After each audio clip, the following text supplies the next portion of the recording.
Dios los bendiga, amados hermanos. Espero que en esta mañana se encuentren bien. En el nombre del Señor Jesús, vamos a estar, ¿verdad?, dando el estudio bíblico número 10.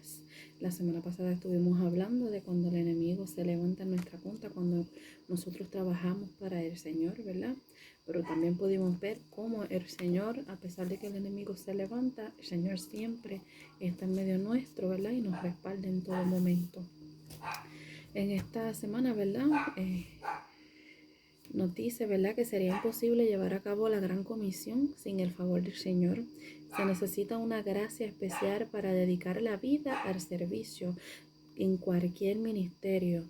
Es por eso que esta semana vamos a estar hablando la gracia de Jesucristo y el rol indispensable en la obra. Amén. Este es el estudio número 10, el cual lleva por un objetivo, ¿verdad?, analizar las diferencias entre la esclavitud de la ley y la libertad de la gracia de Cristo. Desarrollar la característica del discípulo sobre la base de la gracia divina y, por último, considerar la necesidad de una conducta acorde a la gracia, ¿verdad?, que nos es dada a través de Cristo Jesús. El estudio bíblico, ¿verdad?, se encuentra en Hechos capítulo 15, versículos del 10 al 11 y luego del 22 al 31. Amén. El pensamiento central de esta clase nos dice, ¿verdad?, que los líderes de la iglesia primitiva fueron guiados por el Espíritu Santo para entender que tanto judíos como gentiles son salvos por la gracia del Señor Jesús. Amén. Así que vamos a ver, ¿verdad?, cómo es indispensable el rol de Cristo dentro de la obra. Amén. El versículo 10 y 11 nos dice: ahora pues, ¿por qué tentáis a Dios poniendo sobre el cerviz de los discípulos un yugo que ni nuestros padres ni nosotros hemos podido llevar? Antes creemos que por la gracia del Señor Jesús seremos salvos de igual modo que ellos. Amén. Este versículo 10, ¿verdad?, nos está presentando la alocución de Pedro, quien ya había tenido experiencias en el trato de Dios con los gentiles. O sea, ya él había predicado a los gentiles y por eso él podía explicarles a ellos, ¿verdad?, que somos iguales, eran iguales tanto los gentiles como los judíos, que era lo que él estaba queriendo dejar ver aquí. Él había predicado en casa de Cornelio y los gentiles habían creído y habían recibido también el Espíritu Santo. Por tanto, reta a estos líderes en Jerusalén a entender que la ley fue un yugo tanto para los padres de la nación como para ellos mismos, ¿verdad? En esto podemos aprender que precisamente uno de los propósitos de la ley fue revelar al hombre su incapacidad para vivir, ¿verdad?, en perfección delante del Dios Santo. Así que fuera un acto de insinceridad de parte de los líderes de la iglesia decirle a los hermanos gentiles que debían guardar una ley que ellos mismos no estaban guardando, ¿verdad? O sea, ellos estaban diciéndole que ellos tenían que guardar la ley, pero estas personas, ellos mismos no obedecían la ley, ¿verdad? O sea que entonces es como se dice, estaban predicando la moral en calzoncillo, ¿verdad? Por decirlo así, porque ellos querían que la gente hiciera algo que ellos mismos no estaban haciendo. Es necesario que tomemos de aquí una lección importante. Es tentar a Dios el querer someter a otros a reglas a las cuales nosotros mismos no estamos sujetos. O sea, yo te predico de la santidad, yo te hablo de la santidad y esto es algo, hermano, que se ve a diario en diferentes templos. Ellos te hablan de la santidad, ellos te predican la santidad, pero no viven la santidad como nos manda el Señor. O sea, que ellos te están pidiendo que hagas algo que ellos mismos no están haciendo. O sea, nosotros no podemos estar en dos bandos. Si vamos a predicar de la santidad y vamos a predicar que esto no se puede hacer, entonces nosotros mismos no podemos estar haciendo eso que decimos que no se debe hacer, ¿verdad? Por tanto, debemos ser cuidadosos y practicar la justicia que Dios espera de los que tenemos responsabilidades en la obra. El versículo 11 es entonces, primero presenta a Jesús como el Señor de toda gracia, Fue una gracia el hecho que Cristo llevara sobre sí mismo el pecado en la cruz y recibiera el castigo que nos correspondía, ¿verdad? O sea, aquí nos está presentando, Cristo murió en la cruz, llevó nuestros pecados, algo que nos correspondía a nosotros. Él los llevó en la cruz del Calvario para que nosotros recibiéramos esa salvación. Ahora Pedro está expresando su propia convicción y la de los otros apóstoles acerca de la manera de cómo todos los hombres pueden llegar a ser salvos. Es por la gracia del Señor Jesús que tanto judíos como gentiles se pueden salvar. O sea que aquí no hay mano de hombre en ningún lado. Aquí es solamente por Cristo Jesús es que vamos a ser salvos y no es por ninguna otra cosa. Aquí aprendemos que la actitud correcta del hombre hacia la gracia de Cristo debe ser creer en el Señor. Si hay arrepentimiento de pecado y fe en Jesús, la salvación llega a ser un hecho en el ser humano. Ese es el evangelio de la gracia de Cristo, el cual es totalmente distinto a las demás leyes, ¿verdad? Ya cuando Cristo vino y si dio su vida, ya la ley no es más sobre nosotros, porque ya lo que nos toca a nosotros es servir a Cristo en espíritu y en verdad, seguir su palabra, obedecer y vamos a ser salvos. ¿Ven? De aquí, de este versículo 11, entonces nos está brincando al versículo 22 en adelante, ¿verdad? Y este versículo 22 y 23 nos dice, entonces pareció bien a los apóstoles y a los ancianos con toda la iglesia elegir entre ellos varones, enviarlos a Antioquía con Pablo y Bernabé, a Judá, que tenía por sobrenombre Barsabá, y así las varones principales entre los hermanos. Y escribir por conducto de ellos los apóstoles y los ancianos y los hermanos de entre los gentiles que están en Antioquía, en Siria y en Cilicia, ¿verdad? Salud. Eso es como, ya ese final, eso es como un saludo a estas personas, ¿verdad? Aquí este verso 22. Ahora en el verso 22, ¿verdad? Es notable la unidad que el Espíritu produjo entre los apóstoles, a los ancianos de la congregación y a la iglesia en Jerusalén, ¿verdad? Toda la discusión inicial terminó en un acuerdo que les pareció bien a todos. Por tanto, los creyentes debemos, ¿verdad?, recordar el mandamiento de ser solícitos y guardar la unidad del Espíritu en el vínculo de paz, que eso se encuentra en Efesios 4:3, ¿verdad? Lo que pareció bien a todos fue elegir unos varones y enviarlos a Antioquía con Pablo y Bernabé, ¿verdad? Aquí aprendemos que la vida de piedad y la plenitud en el espíritu de los creyentes los convierten en ministros idóneos en el cuerpo misionero, ¿verdad? No solo sabemos de Judá y Sila, que eran varones principales entre los hermanos, sino que también eran profetas, como lo leemos en el versículo 3. Por tanto, podían consolar y confirmar a los hermanos con abundancias de palabras. ¿Ven? El versículo 23 entonces nos está mostrando que este dúo enviado a Antioquía con Pablo y Bernabé llevó por escrito el acuerdo sobre la relación de los gentiles con la gracia de Jesucristo. Dios siempre tuvo el cuidado de su voluntad quedar impresa en un libro que hoy conocemos como la Biblia. O sea, que todo lo que el Señor les daba a estos varones siempre quedaba plasmado en una carta. Y esa carta es la que tenemos hoy en nuestras manos, nuestra Biblia. Ahí está todo lo que el Señor quiere que nosotros hagamos, cómo lo hagamos y lo que no debemos hacer. Está ahí puesto. Y es lo que debemos seguir, esa ordenanza, ¿verdad? Nuestra labor como siervos de Dios no es decirle a la iglesia nuestros criterios, sino leerles la palabra divina e invitarlos a obedecerla de todo corazón. O sea, que lo que nosotros, ¿verdad?, ya sea como ministro, ¿verdad?, ya sea cuando estemos predicando, no es imponer lo que nosotros creamos. no es imponer palabra de hombre, es imponer a los hermanos lo que está escrito en la palabra, tal y como está, sin añadirle y sin quitarle, para que puedan entender y puedan obedecer lo que ya el Señor dejó estipulado. Si así hacemos, colaboramos eficazmente en la formación sólida de los creyentes. Ven que hacemos esto, hermano.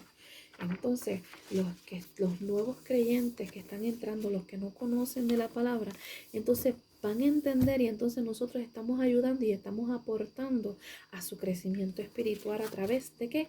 A través de la palabra, a través del mandato que ya el Señor nos dejó por medio de ella. Seguimos con la lectura 24 y 25, ¿verdad?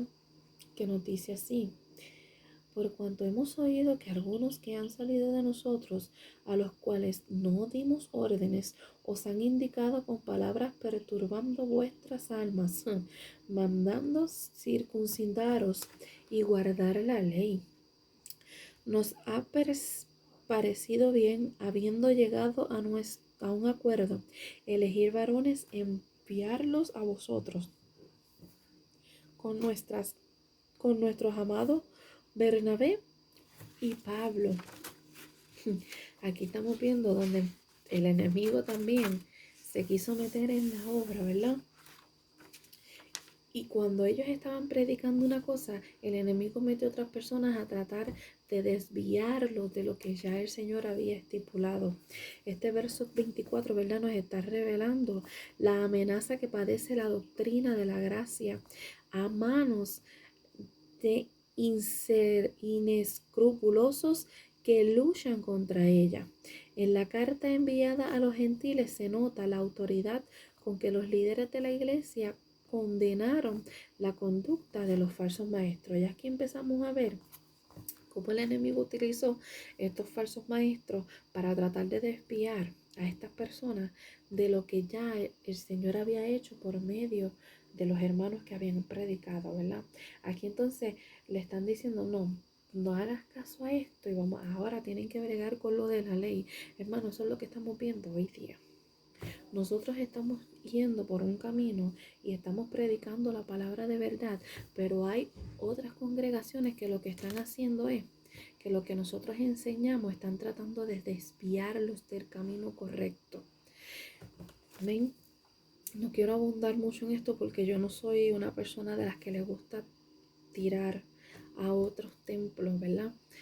Pero aquí claramente se deja ver que hay personas y hay otras religiones, las cuales no tengo por qué mencionar, que quieren engañar, que están prestos para engañar en todo momento y desviarnos de lo que nosotros ya conocemos. Por eso, no sé cuántas veces yo les he dicho esto: el que esté firme, mirad que no caiga. Hermanos, cuando alguien venga a tratar de engañarlos a través de la palabra, acuérdense que el enemigo usa la palabra. La usa para tratar de tumbarnos, hermano. ¿Por qué la usa? Porque lo que hace es que la tergiversa. Te pone mitad verdad y mitad mentira. Y entonces tú dices, ajá, pero espérate, ¿te acordaste de algo que decía la palabra? Y como lo usó aquí, pues tú dices, pues esto es verdad. Es verdad lo que me está diciendo. Pero entonces cuando nos vamos a la palabra, podemos ver en dónde está el engaño. Por eso tenemos que siempre estar prestos y pedirle al Señor que nos deje ver las intenciones de quien viene, porque no es la persona, es lo que está detrás de la persona. Y siempre tenemos que tener nuestros ojos y nuestros oídos espirituales bien abiertos para saber escudriñar y conocer cuando es lo del espíritu y cuando es el enemigo tratando de meterse en lo que el Señor ya ha hecho en medio de nosotros. La segunda parte de este versículo 24 hace notar el daño que causa, ¿verdad?, estas personas en la fe de los creyentes. Los falsos maestros inquietaron a los hermanos con palabras y perturbaron, ¿verdad?, sus almas. En verdad, todo lo que fuera del mensaje de la redención que es Cristo Jesús trae inquietud y perturbación en los corazones que ya han escuchado. Por eso es que siempre se recarga que nuestros mensajes tienen que ser cristocéntricos. Si no son cristocéntricos, no valen de nada. Cristo tiene que ser el centro de cada uno de nuestros mensajes. De la refutación de eso por parte de los líderes espirituales de la iglesia aprendemos que el hombre no tiene que intentar ayudar a la gracia salvadora de Cristo. Solamente lo que nos toca a nosotros que confiar en lo que el Señor hizo en la cruz a favor suyo, y ello es absolutamente suficiente para nuestra salvación. O sea, nosotros no podemos tratar de que la gente acepte ahí lo que estamos diciendo. No. ¿Por qué? Porque a veces tratamos de hacerlo con nuestras propias palabras, con nuestros propios hechos, y no es así. Tenemos que, cuando llevemos ese mensaje para que la gente crea, tenemos que llevar el mensaje de Cristo, que murió en la cruz, resucitó para darnos salvación. Absolutamente siempre nuestro mensaje, Cristo siempre es el centro. El versículo 25, ¿verdad? Les dice a los discípulos de Antioquía que el anuncio que recibieran sobre la gracia de Cristo es producto de un acuerdo unánime, tomado por la iglesia y por sus líderes. O sea que no fue solamente que los líderes decidieron, no, ellos juntaron a la iglesia, ellos hablaron y ellos llevaron ese acuerdo unánimes, juntos. De esta manera se nos enseña la importancia de la sujeción a las autoridades que Dios ha puesto en la iglesia. Amén. Debemos pedirle al Señor que supla en su iglesia hombres dispuestos a ir donde su contribución sea necesaria a favor de los creyentes, hermanos. Tenemos que pedir personas que sean como Pablo, que sean como Bernabé, que sean como Pedro. No que sean ellos, sino que sean como ellos, que ellos siempre eran solícitos al trabajo del Señor, que no importaba dónde el Señor los enviara, allí ellos iban a llevar la palabra. Y hoy día hace falta eso dentro de los templos, personas que sean solícitas, que no importa el lugar, que cuando el Señor les dé un mensaje ellos vayan y lo lleven, y que siempre estén a favor de la obra.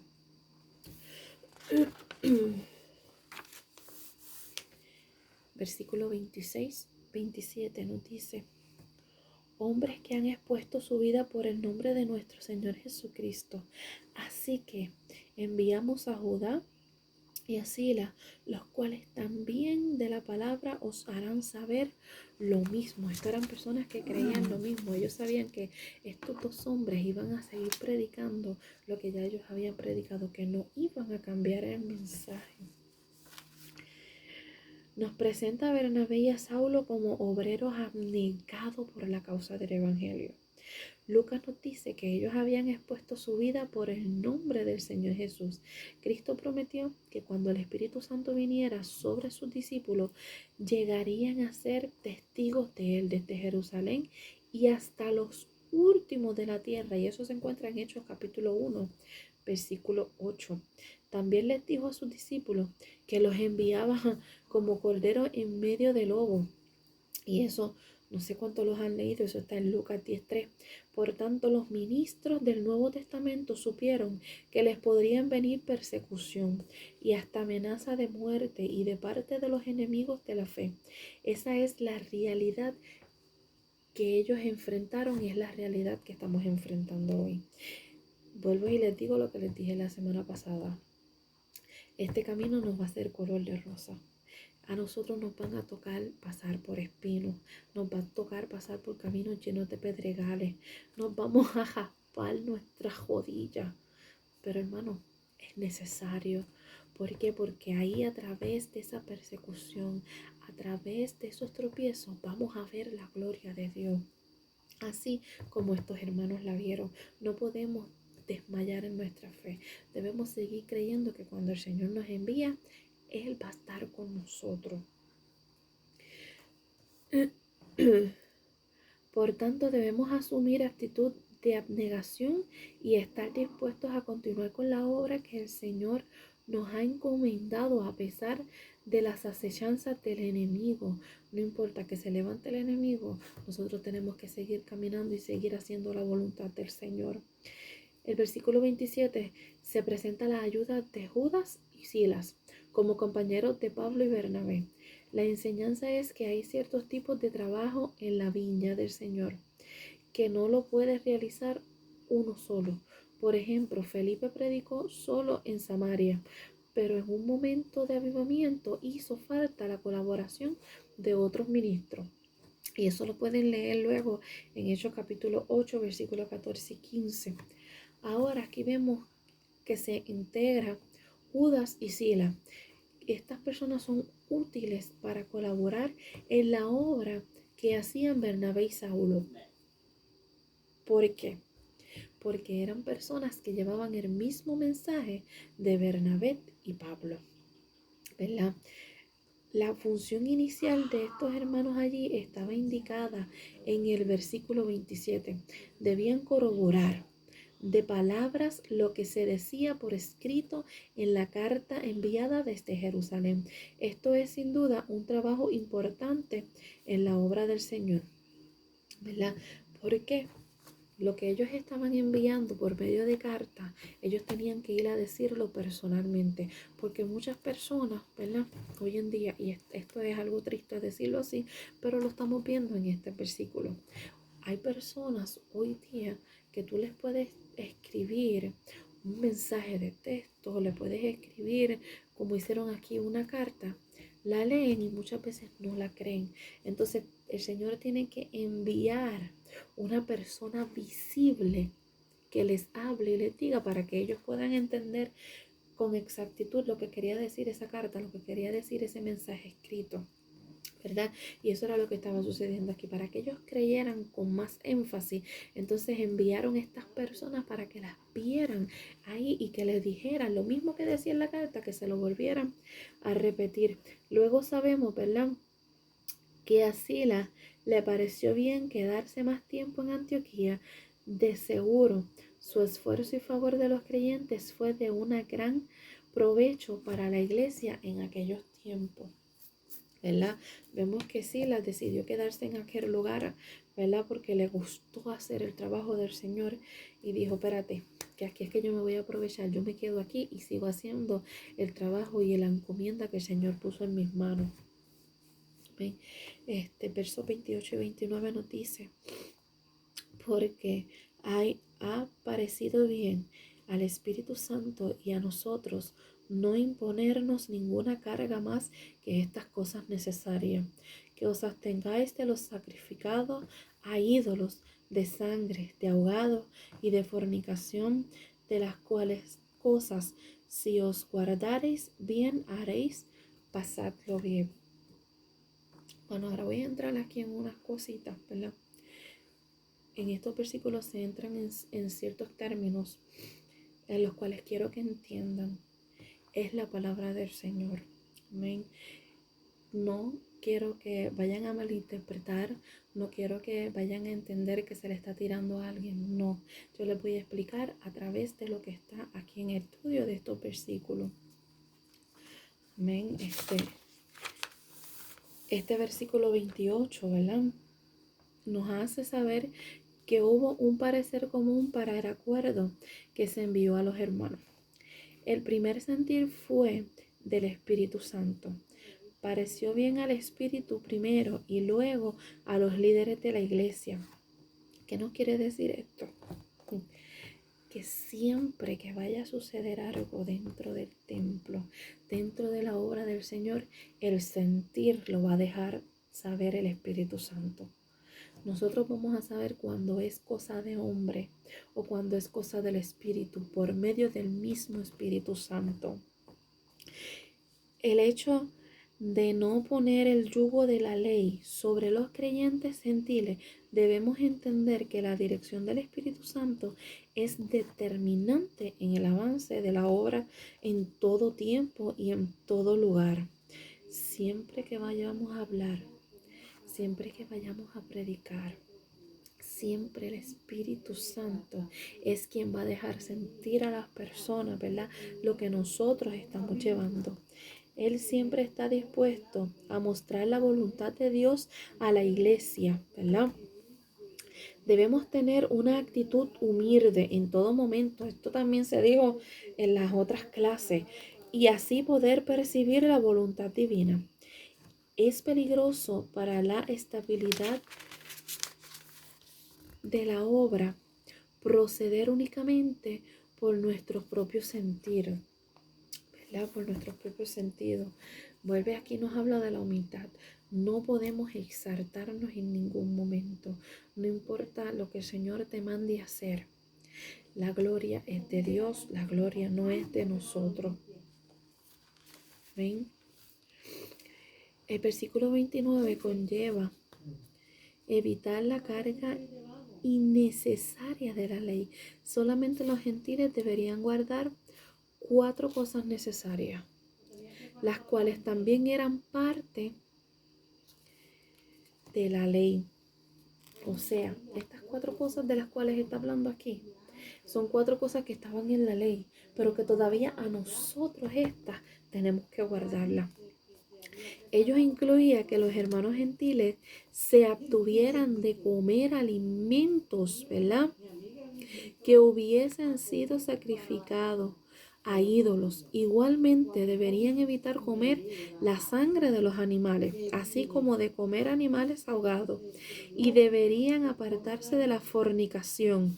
Sabemos que aquellos que los hombres sacrificaban a los ídolos, realmente los sacrificaban a los demonios. ¿Y dónde podemos ver eso? En 1 Corintios 10:20. Lo que estas personas estaban sacrificando. Aquí en 1 Corintios 10:20 se nos deja claro, ¿verdad?, que cuando hacen sacrificio a los supuestos dioses, que ellos hacen sacrificio, claramente estos sacrificios se los están haciendo a los mismos demonios, al mismo Satanás. Es por eso que tenemos que pedir discernimiento y de verdad a estas cosas. El segundo y tercer mandamiento prohibitivo para los creyentes gentiles parecen estar relacionados entre sí. Si un animal muere estrangulado, o sea, ahogado, queda a la vez con sangre dentro de sí mismo. Aquí vemos, ¿verdad? Muchos han preguntado lo que son las morcillas. A mí para nada nunca me ha gustado, ni voy. La morcilla está hecha a base de sangre y a nosotros se nos prohíbe comer sangre. Por tanto, debemos mirar con atención lo que establece, ¿verdad? Esto se encuentra en Hechos 15:29. Al respecto, hay que asegurarnos que tenemos en cuenta este requerimiento divino. El Señor, si nosotros cumplimos estas 4 cosas, nosotros estamos cumpliendo la ley del Señor. Al prohibir la fornicación, el Espíritu Santo recuerda a la iglesia que nuestros cuerpos son templos del Espíritu Santo. 1 Corintios 6:19.